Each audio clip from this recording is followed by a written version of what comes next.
우리 샬롬 찬양대 찬양 감사드립니다. 우리 목감기가 요즘 유행하는 것 같아요. 기침이 아주 심하다 그럽니다. 우리 감기 특별히 조심하시기 바랍니다.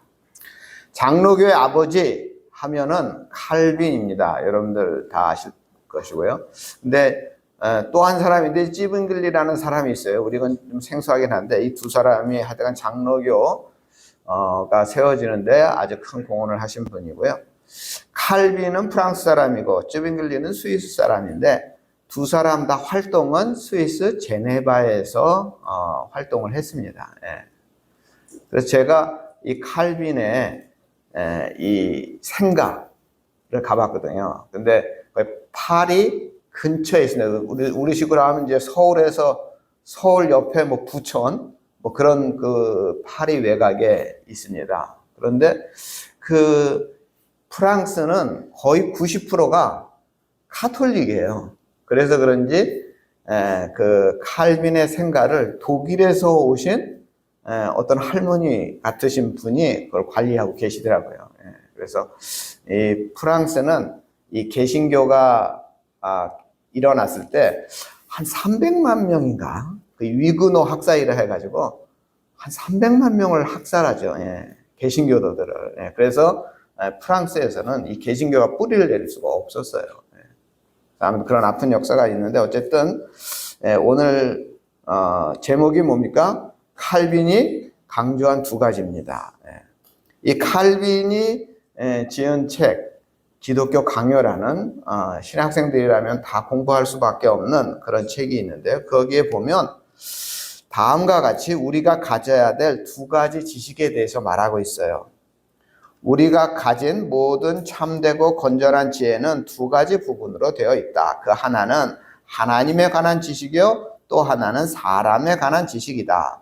이 두 지식은 서로 연결이 되어 있어서 어느 쪽이 먼저며 어느 쪽의 지식이 다른 쪽의 지식을 산출하는가는 알기가 쉽지 않다. 사람이 하나님을 바라보지 않고는 아무도 자신을 바르게 살펴볼 수 없으며 하나님을 알지 못하고는 자신을 알지 못한다. 인간은 하나님의 얼굴을 응시하고 나서 다음으로 자신을 세밀히 검토하지 않는 한 결단코 자신에 대한 참된 지식에 도달하지 못한다. 이런 구절이 있습니다. 그러니까 쉽게 설명하면 칼빈은 우리가 반드시 가져야 하는 두 가지 지식이 있는데 첫째는 하나님을 아는 것이고 두 번째는 나 자신을 아는 것이다 이런 거예요. 여기서 칼빈이 강조하는 것은 사람이 무엇보다도 먼저 하나님을 알아야 하며 그 하나님을 알 때 비로소 나 자신을 알 수 있다 합니다. 이러한 관점에서 볼 때 신앙이란 간단합니다. 하나님을 바로 아는 것이고 자기 자신을 바로 아는 것이 신앙입니다.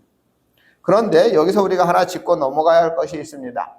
성경이 말하는 안다라는 의미가 우리가 생각하는 안다라는 의미하고 조금 다릅니다. 비슷한데 조금 다릅니다. 성경에서 안다라고 하는 것은 감각기관을 통해 얻는 다양한 지식을 말합니다. 그래서 안다라는 말에는 반드시 듣는 것, 보는 것 이러한 동사가 함께 나오고요. 즉 성경이 말하는 안다라는 것은 경험적 지식을 말하는 것입니다. 즉 우리가 듣고 보고 체험하고 경험해서 아는 지식을 말합니다.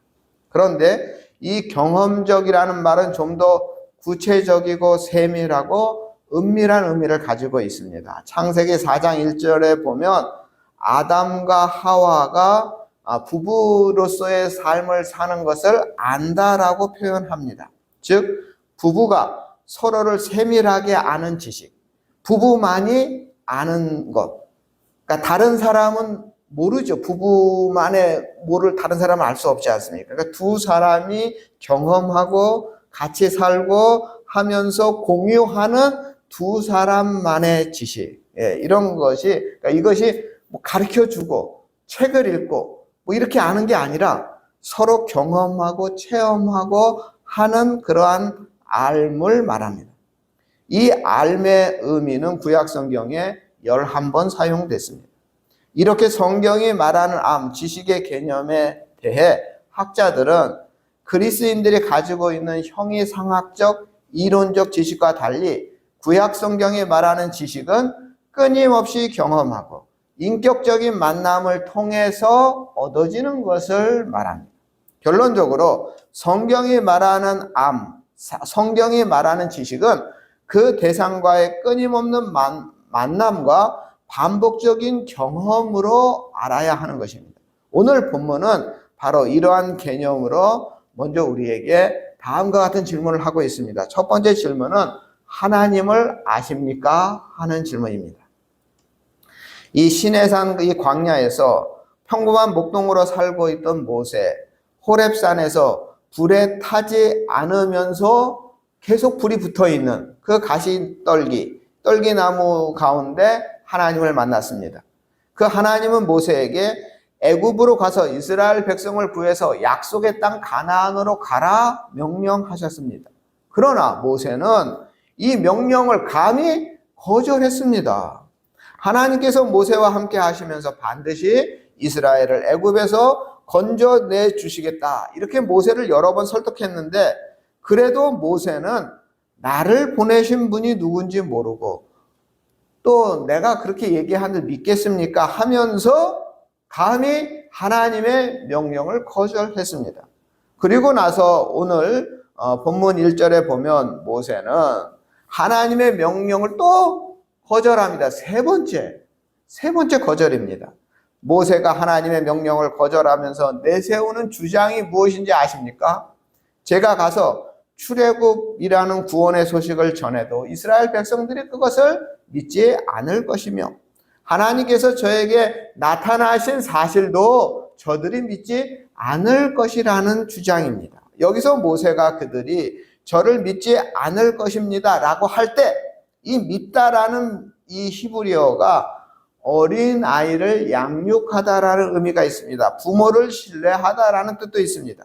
그러니까 모세는 의도적으로 이 단어를 사용하고 있는 것이죠. 즉 내가 40년 만에 이스라엘 백성들에게 나타나서 내가 너희를 가나안으로 이끌 것이다 라고 할 때 이스라엘 백성들이 어린아이가 부모를 믿듯이 이스라엘 백성들이 나를 믿겠냐, 그러면서 나를 선뜻 따라 나서겠느냐, 결코 그러지 않을 것이다 라고 모세는 감히 하나님께 변론을 하고 있는 것입니다.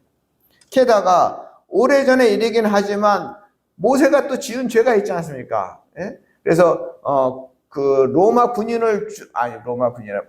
애굽의 군인을 죽였잖아요. 예, 그래서 몰래 도망갔던 이런 여러 가지 일도 있고 해서 이스라엘 백성들이 나를 썩 달가워하지 않을 것이고 그 사건을 기억하는 사람이 아직도 살고 있을 것이고, 그런데 내가 이 시내 광야에서 40년 동안 양을 치다가 갑자기 나타나서 내가 너희들의 지도자다, 내가 가나안으로 너희를 인도하겠다라고 할 때 누가 믿어주고 누가 나를 신뢰하여 따라 나서겠느냐, 아주 상당한 일리 있는 주장을 모세가 하고 있는 것입니다.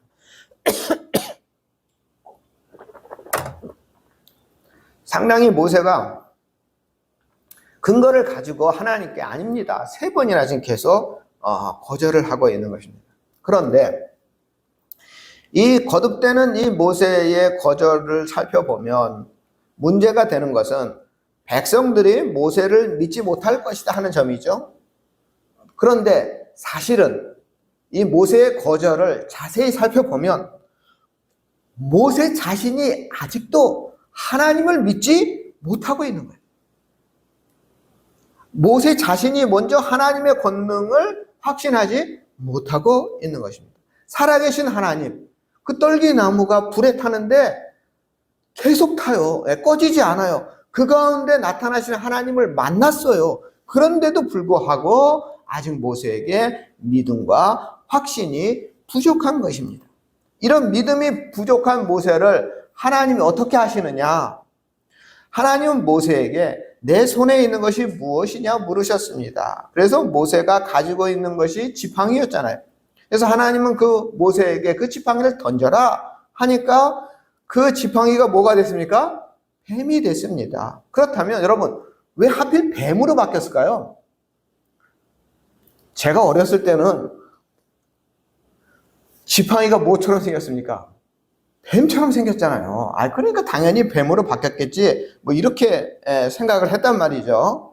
그런데 하나님이 목동의 지팡이를 가지고 뱀이 아니고 호랑이를 변하게 할 수도 있는 거 아니겠습니까? 코끼리로 변하게 할 수 있는 능력이 하나님에게 있습니까? 없습니까? 있잖아요. 근데 왜 뱀이냐고요? 왜냐? 제가 이제 신학을 하면서 알게 된 건데, 애굽의 문화권에서 뱀은 누구를 상징하느냐? 왕인 바로를 상징합니다. 그래서 애굽 그 왕실에 가보면 모든 기구나 뭐에 코브라처럼 생긴 뱀이 다 이렇게 있어요. 여러분, 우리 청와대 가면 뭐가 있습니까? 봉황이 있잖아요. 그런 것처럼 애굽의 왕을 상징하는 게 뱀이에요. 그래서 하나님께서 뱀으로 바뀌신 거는 이유가 있어요. 자, 하나님께서 뱀으로 바뀌었어요. 모세에게 뱀의 어디를 잡으라 그랬어요? 꼬리를 잡으라 그랬어요. 제가 주일학교 다닐 때 그때 제가 가르쳤던 주일학교 선생님이 그 고등학교 그 국어 선생님이셨는데 그분이 그런 말을 했어요. 원래 뱀은 꼬리를 잡으면 돼요, 안 돼요? 안 되잖아요. 그런데 왜 뱀의 꼬리를 잡으라고 했는지 그 선생님이 자기도 참 이해하기 어렵다고 하면서 뭐라고 말씀하셨냐면, 하나님을 믿으면 뱀의 꼬리를 잡아도 물리지 않기 때문이다, 이렇게 저한테 가르쳐 주셨어요. 제가 6학년 때예요. 그래서 저는 6학년인데 그 말이 믿기기도 하면서 조금 찜찜한 마음이 있었어요. 그런데 제가 신학을 하다 보니까 이 꼬리를 잡으라 라는 말은 무슨 뜻이 또 있냐면, 제지하다, 조롱하다, 이런 뜻을 가지고 있어요. 그러니까 하나님은 지팡이가 뱀이 되었다가, 이 뱀을 뭘 상징한다고요? 애굽의 왕 바로를 상징해요. 자, 그럼 다시 꼬리를 잡으라 했어요. 꼬리를 잡으니까 다시 지팡이가 됐어요. 그러니까 이거는 모세로 하여금 애굽으로 가서 애굽의 왕 바로를 조롱하라, 조롱하듯이 이길 것이다, 이런 의미를 가지고 있는 거죠. 그렇죠? 그러니까 지팡이를 뱀으로 변하게 한 이적은 이스라엘 백성과 이스라엘 장로들이 모세를 자신들에게 보내신 하나님이 있다 하는 사실을 믿게 하는 것이고, 더 나아가 우선적으로 모세 자신이 하나님에 대한 확신, 그 체험, 그 경험, 그걸 가지라 하는 의미가 있습니다. 그러나 모세가 이 지팡이의 놀라운 이적을 경험하고도 뭔가 확신이 안 서는 거, 뭔가 부족해요. 그래서 하나님은 하나의 이적을 더 행하셨죠. 그것이 손을 품에 넣어라.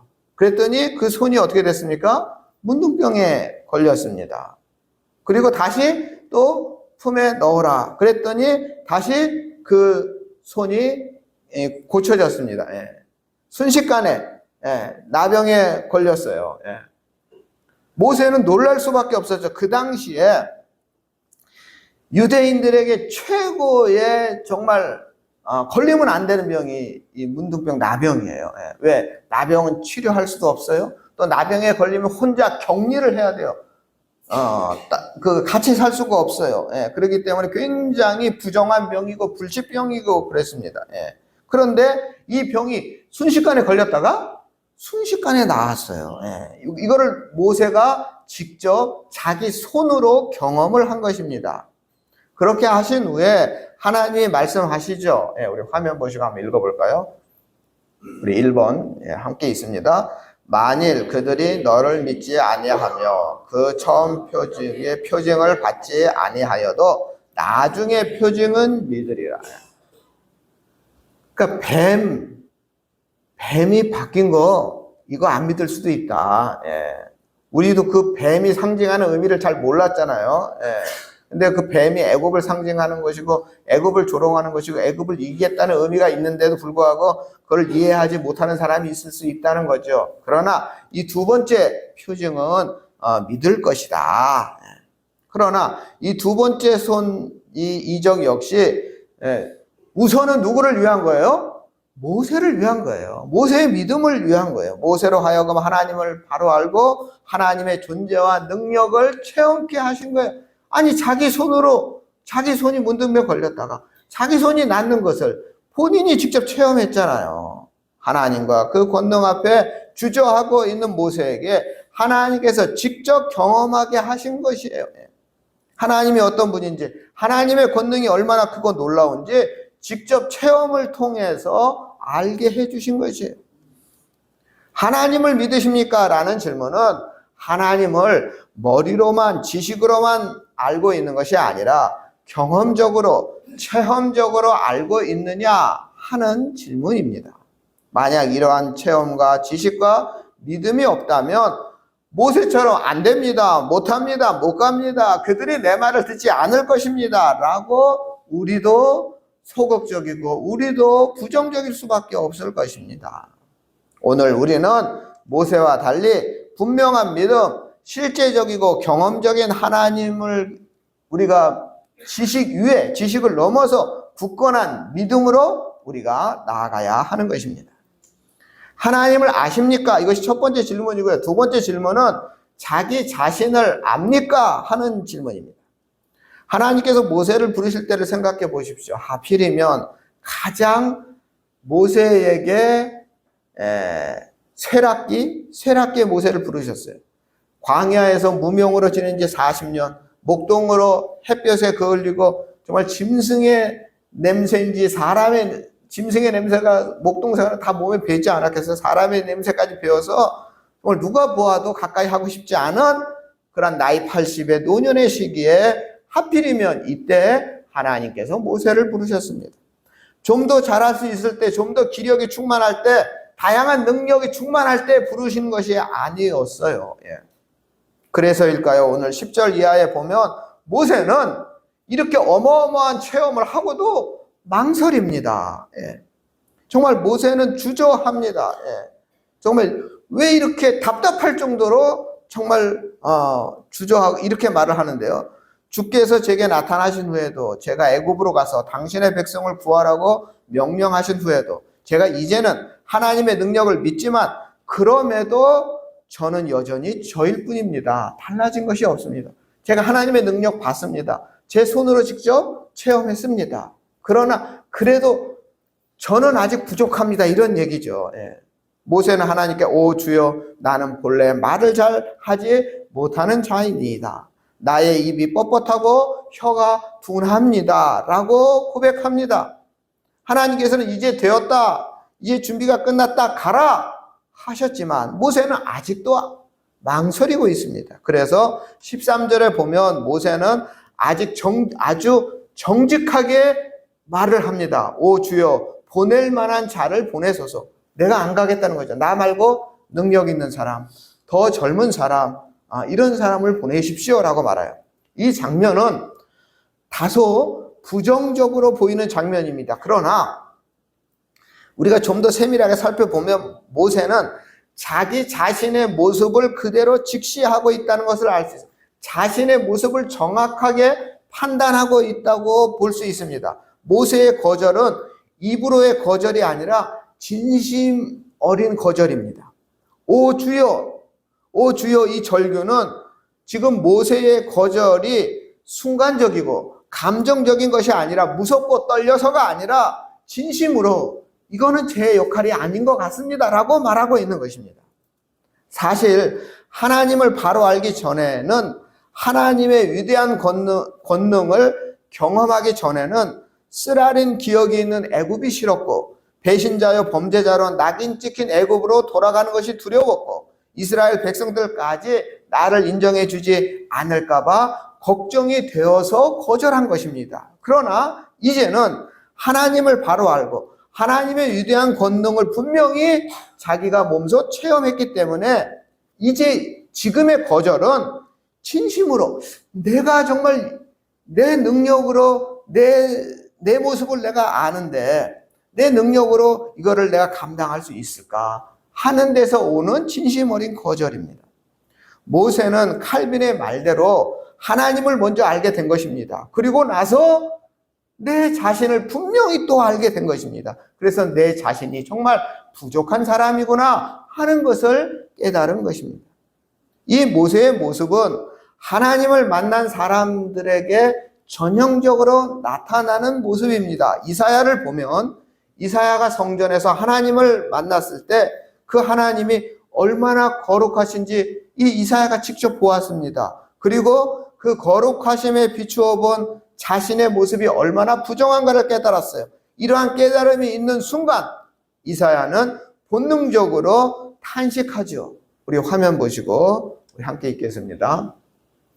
화로다 나여 망하게 되었도다. 나는 입술이 부정한 사람, 입술이 부정한 백성 중에 거주하면서 만군의 여호와신 왕을 배웠습니다. 나는 입술이 부정한 사람이라는 것을 아주 적나라하게 깨달은 것입니다. 베드로가 갈릴리 바닷가에서 예수님의 말씀대로 그물을 던졌다가 그물이 찢어지도록 고기를 많이 잡았습니다. 그때 베드로가 보인 반응이 뭡니까? 예수님 앞에 무릎을 꿇고 주여 나를 떠나소서 나는 죄인이로소이다. 사도 바울도 의로우신 하나님 앞에 비추어 자신의 모습을 확인하는 순간 절망감에 빠져서 사도 바울도 소리쳤습니다. 우리 3번인데요. 우리 화면 보시고 3번 우리 함께 있습니다. 오라 나는 공고한 사람이로다. 이 사망의 몸에서 누가 나를 건져내. 나는 공고한 사람이로다. 성 프란체스코는 나는 작은 벌레입니다 라고 고백했고 마틴 루터는 나는 버림받은 죄인입니다. 길선중 목사님은 나는 아간과 같은 죄인입니다 라고 고백했고 한경직 목사님은 나는 신사참배한 죄인입니다 라고 고백했습니다. 누구나 하나님 앞에 분명하게 드러난 나 자신의 모습을 확인하게 되면 오늘 본문의 모세처럼 그리고 수많은 신앙의 선배들처럼 자신의 실체 드러난 그 온전한 모습으로 인하여 번민에 빠질 수밖에 없는 것입니다. 그리고 궁극적으로 도달하게 되는 결론, 내가 아직도 망하거나 심판을 받지 않고 오히려 정말 아무 일 없는 것처럼 잘 살고 있는 것은 아직도 나를 포기하지 않으시는 하나님의 은혜구나 하는 것을 깨닫습니다. 나 같은 죄인을 향하신 주님의 사랑, 그 위대한 사랑 때문이구나 하는 것을 깨닫습니다. 오늘 본문이 우리들에게 두 번째 묻는 질문이 무엇입니까? 정말 하나님 앞에서 분명하게 드러난 나 자신의 실체, 그거를 제대로 알고 있느냐 하는 질문입니다. 하나님 앞에 드러난 자신의 모습을 제대로 아는 사람은 항상 하나님과 사람 앞에 겸손할 수밖에 없습니다. 왜냐하면 겸손은 하나님 앞에서 내 모습을 정직하게 보는 것이기 때문입니다. 참된 겸손은 세상에서 좋은 사람으로 보이고자 애를 쓰지 않으며 다른 사람을 의식하지 않습니다. 늘 하나님을 의식하면서 하나님 앞에서 그리고 자기 자신의 정직한 것입니다. 다시 한 번 더 정리합니다. 신앙은 하나님을 잘 아는 것이고 나 자신을 잘 아는 것입니다. 하나님이 어떤 분인지 하나님을 인격적으로 만나고 하나님의 살아계심과 그 권능을 체험하고 경험함으로 아는 것이 신앙입니다. 그리고 신앙은 나 자신을 똑바로 아는 것입니다. 하나님 앞에 드러난 자신의 실체 항상 기억하는 것입니다. 하나님과 사람 앞에 한결같은 모습을 보이는 것입니다. 오늘 본문에서 하나님께서 모세에게 바로 이 두 가지 신앙의 모습, 신령한 지식을 깨닫게 해주고 있습니다. 하나님과 그 권능을 아는 것은 결코 지식에 머물 수 없습니다.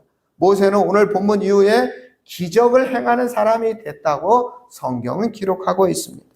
그리고 모세는 지상에서 가장 온유한 사람이 됐다고 성경은 기록하고 있습니다. 우리 민수기 12장 3절인데요. 우리 4번 우리 함께 있습니다. 이 사람 모세는 온유함이 지면의 모든 사람보다 더하더라. 하나님 앞에서 자신을 제대로 아는 사람의 모습이 바로 뭐냐? 온유함입니다. 호렙산에서 만난 하나님 앞에서 자기 자신을 바로 알게 된 이후 모세는 온유한 사람이 되었습니다. 자기 자신을 알게 되면 온유해지는 것입니다. 하나님을 인격적으로 만나고 하나님을 체험적으로 알고 하나님의 권능을 통해 하나님 앞에서 나 자신을 바르게 보아 항상 진실과 겸손과 온유함으로 살아가는 우리 전원교회 성도님들이 다 되시기를 주님의 이름으로 축원합니다. 사랑의 하나님, 모세를 통하여 하나님을 아는 것이 단순한 지식으로 아는 것이 아니라 경험하고 체험하며 전지전능한 주님을 바로 알게 하여 주시옵소서. 하나님을 바르게 알고 나 자신에 대해서도 바르게 알아 모세처럼 온유한 사람이 되게 하시고 항상 진실과 겸손함으로 오직 주님께만 영광을 돌리는 우리 복된 성도님들 다 되게 하여 주시옵소서. 우리를 구원하신 예수님의 이름으로 기도드립니다. 아멘.